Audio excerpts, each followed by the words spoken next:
ہمارے پیارے رسول صلی اللہ تعالی علیہ وسلم نے بتلائی کہ جب انسان بہت زیادہ عاجزی کرتا ہے نا، بہت زیادہ عاجزی، تو پھر بھی اللہ مان جاتا ہے۔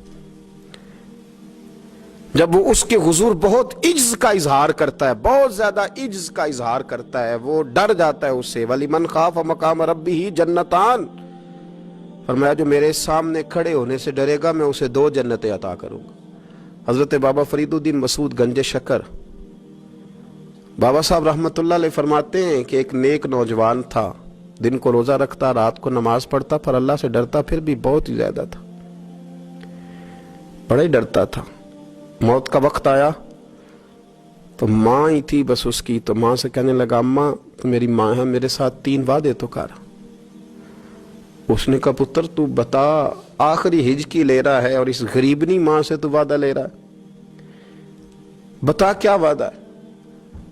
تو عرض کرنے لگا اماں جب میں مر جاؤں نا تو میرے گلے میں رسی ڈال کے تو مجھے گھمانا گھر کے صحن میں، اور لوگوں کو کہنا جو رب کی نافرمانی کرے اس کا یہی حال ہوتا ہے۔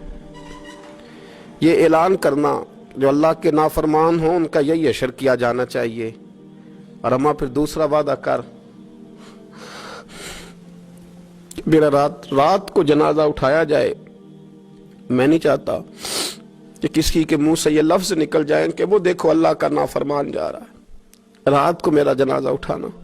اور اماں تیسرا میرے ساتھ وعدہ کر کہ لوگ مجھے دفن کر کے آ جائیں گے تو میری قبر پہ چلی جائے گی، عمل میرے پاس کوئی نہیں، پر مجھے لگتا ہے ماں کے قدموں کی برکت سے عرش کا مالک بھی رحم فرمائے گا۔ اماں تو وعدہ کر کہ میرے ساتھ وعدہ کر۔ بابا صاحب رحمت اللہ علیہ فرمانے لگے کہ ماں، بوڑھی ماں نے وعدہ کر لیا، کہا بیٹے ٹھیک ہے، اگر تیری یہی ضد ہے تو میں تیار ہوں۔ پھر اس نے کلمہ شہادت پڑھا، اس نوجوان کی روح پرواز کر گئی، بوڑھی ماں نے رسی منگائی تو وَلِمَنْ خَافَ مَقَامَ رَبِّهِ جَنَّتَانِ، جو ڈر جائے، اس نے تو کہا تھا نا کہ رسی ڈال کے گھمانا اور کہنا یہ اللہ کا نافرمان ہے، اس کا یہی اشر ہونا چاہیے تھا۔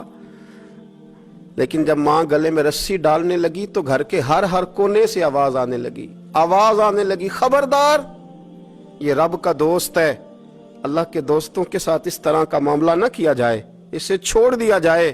اور کہا تمہیں کچھ بھی اور کرنے کی ضرورت نہیں ہے، یہ تو رب کا دوست ہے اور رب کی بارگاہ میں حاضر ہو گیا۔ کچھ کوئی بندہ کہے گا کہ یہ تو ایک بابا فرید کا سنایا ہوا واقعہ ہے، سنیے، بخاری میں حدیث ہے، نبی پاک صلی اللہ علیہ وسلم نے فرمایا، حضرت ابو ہریرہ رضی اللہ تعالیٰ عنہ راوی ہیں، حضور فرماتے ایک شخص مرنے لگا تو اپنے بچوں سے کہنے لگا کہ میں جب مر جاؤں تو مجھے جلا دینا، اور پھر میرے جلے ہوئے وجود کو پیس دینا، پھر مجھے ہوا میں اڑا دینا۔ پتر مجھے اڑا دینا، مجھے بڑا ڈر لگتا ہے، اگر رب نے مجھ سے حساب پوچھا تو میں قابل نہیں ہوں، اڑا دینا مجھے ہواؤں میں۔ اگر اس نے مجھ سے عذاب لیا تو حساب لیا تو بڑا سخت حساب لے گا۔ حضور فرماتے ہیں، بخاری میں موجود ہے، اس کے بچوں نے اسی طرح کیا، اس کے مرنے کے بعد اسے جلایا، ہوا میں اڑا دیا۔ اللہ کے محبوب فرماتے ہیں رب کریم نے حکم دیا زمین کو کہ اس کے ذرات کو جمع کرو، زمین نے ذرے جمع کیے، خدا نے حکم دیا تو اس کا وجود پھر سے اسی شکل میں آیا۔ تو رب کریم نے فرمایا یہ جو تو نے وصیت کی تو کیوں کی؟ اللہ جانتا ہے کہ نہیں جانتا؟ یہ کی تو کیوں کی؟ تو رو پڑا، کہنے لگا اللہ میرے اندر تو طاقت نہیں تھی تیرے سامنے کھڑا ہو کے حساب دے سکوں، تجھے منانے کے لیے تیرے خوف سے ڈر گیا، میں ڈر گیا۔ اگرچہ ہمارے بزرگوں نے لکھا ہے کہ آج یہ وصیت کرنا، اس رنگ میں یہ طرز اختیار کرنا درست نہیں، لیکن آپ غور فرمائیے کہ نبی پاک علیہ السلام فرماتے ہیں جب اس نے کہا نا اللہ تجھ سے ڈر کے یہ کیا، تو رب کریم نے فرمایا جا پھر میں نے تیری مغفرت کر دی، کیونکہ اللہ کو پتا تھا یہ دل سے بات کر رہا ہے۔ ایک چوتھی بات میرے رسول پاک علیہ السلام نے فرمایا کہ جب رب نہ مانے تو پھر وہ کمزوروں کے صدقے مان جاتا ہے، پھر وہ ضعیفوں کے صدقے مان جاتا ہے۔ فرمایا اللہ تم سے بارشیں روکنا چاہتا ہے پر تمہارے ضعیفوں، کمزوروں، غریبوں کے صدقے، مجبوروں کے صدقے وہ تم پر بارشیں برساتا ہے۔ حضور فرماتے رب اشغاز اغبر لو اقسم علی اللہ لا برا، کچھ ایسے لوگ ہوتے ہیں کہ ان کے بالوں میں خاک پڑی ہوتی ہے، چہروں پہ مٹی الجھے ہوئے ہوتے ہیں، لیکن اگر وہ اللہ پہ قسم کھا لیں تو اللہ ان کی قسم بھی پوری کر دیتا ہے.